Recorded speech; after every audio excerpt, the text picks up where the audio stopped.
Welcome back. In this video we'll be showing you how to navigate your way around the Zoom class. This is the Zoom class that we created the last time, and this is the description that we'll put in here. This is exactly how the student is going to see it. Please note that we have turned off editing, and that is why it's looking a bit different now. So we'll click on it, and here we have it, start meeting. Now before 10 p.m. this would have already changed to start meeting, most likely 10 to 15 minutes before the scheduled time for the meeting. On the student end it will be showing join meeting. So we'll click on the start meeting. It will take us to a new tab, and here the tab is going to load and give us options on how to launch the meeting. Make sure that you have already downloaded the Zoom application on your laptop to enable you to launch the meeting. So we have always opened these types of link in the associated app, so you can check it and then open Zoom meeting. We are here for the video.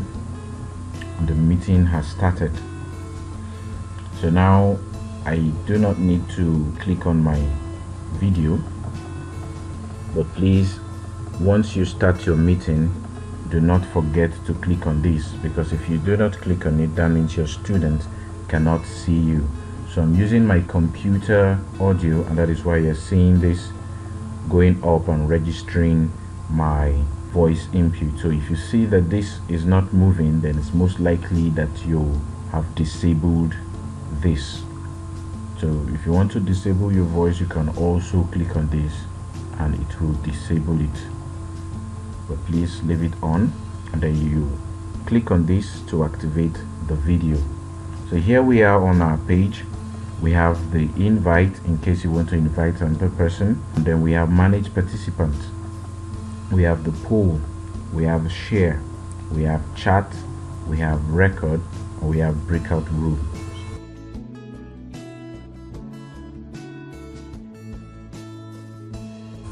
Once you start your Zoom class, you're going to have to click on record in order for you to record the class, and we'll be making use of the option to record to the cloud.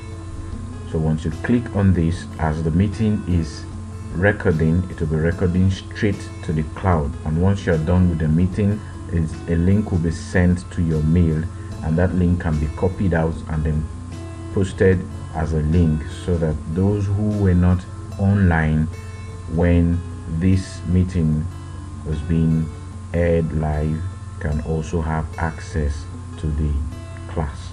So we click on it and to connect, and here it is showing that it is recording. You have the option to either pause recording or you can stop recording.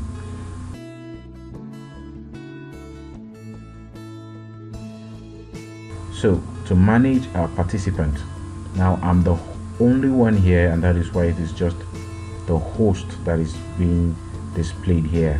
When you start your meeting, you will have a whole lot of participants. Now you have your options here. You can decide to mute all your participants.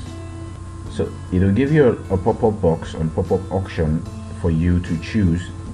Now if you uncheck this, that means that participants will not be able to unmute themselves until you unmute them. So we're just going to click this because we don't need that. We don't have participants here. So you can unmute all, and then you have more options here. All these can be checked if you want it, and you can also uncheck it if you do not want the participants to have access to all these that is being listed here. Now this mute participant on entry means immediately a new participant or a new student joins the video, they will be automatically muted, and this is very important just in case the student is in a very rowdy area. Once it joins, the audio of that student is not going to disrupt the class. So this is very important. Please keep this checked. They should always be muted on entry.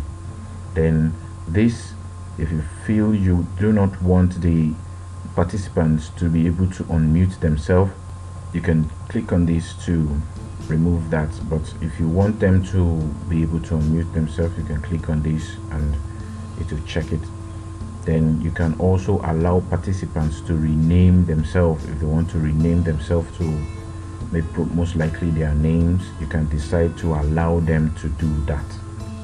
But if you do not want them to rename themselves, then you can uncheck this. So this is all. You can play chime before entering or exit, and you can lock the meeting if you want to.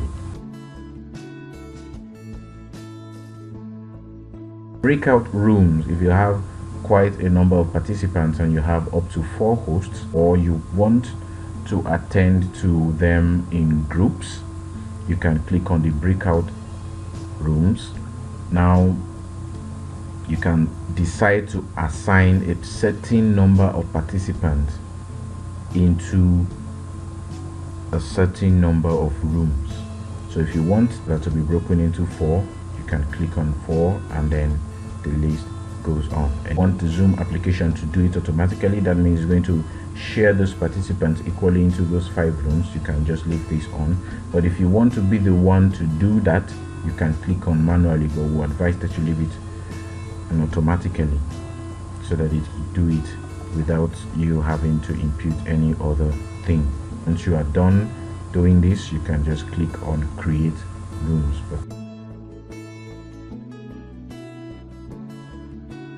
A poll can be held when the class is in session.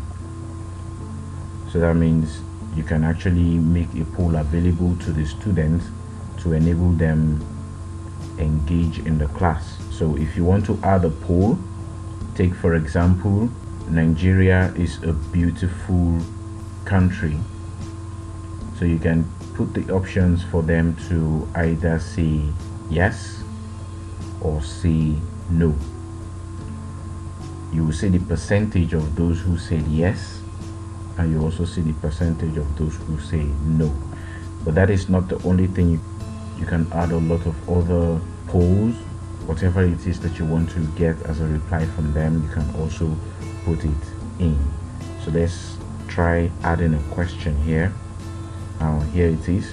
So you can enter a title for the poll, and then you can say you want to keep it anonymous, and then you type your question here and decide if you want it to be a single choice or you want to be a multiple choice. Once you're done, you can add another question. You can add as many as possible, and then you can click on save. Once you click on save, it is going to automatically bring the poll here, and then you decide when you want your students to see it. If you want to send a message to the participants, you come here, you click on the chat, and then you send your message. And you can decide who you want to send the message to by clicking on this. It will drop down and give a list of the participants, and then you click on whoever you want to privately chat with, or you can leave it as everyone. That means everyone gets to see what you are typing, and then you can decide how the reply gets back to you. You can decide to say, okay, allow the attendees to chat with themselves and also chat publicly with everyone, or you can click the option that only allows them to chat with only everyone. They cannot chat privately, or you can put the option for them to chat only with you, so every participant can only chat with you. So the messages that they will be sending cannot be viewed by everyone else on that meeting except you. Or you can decide that no one should chat with anyone on this platform, and that will be all about the chat sessions.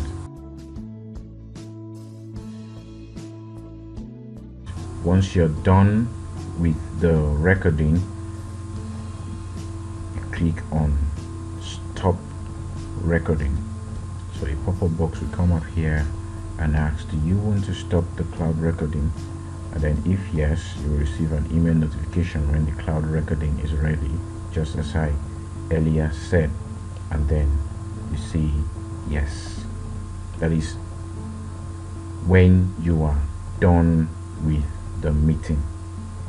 So we click on this and see yes, you will receive an email when the cloud recording is available.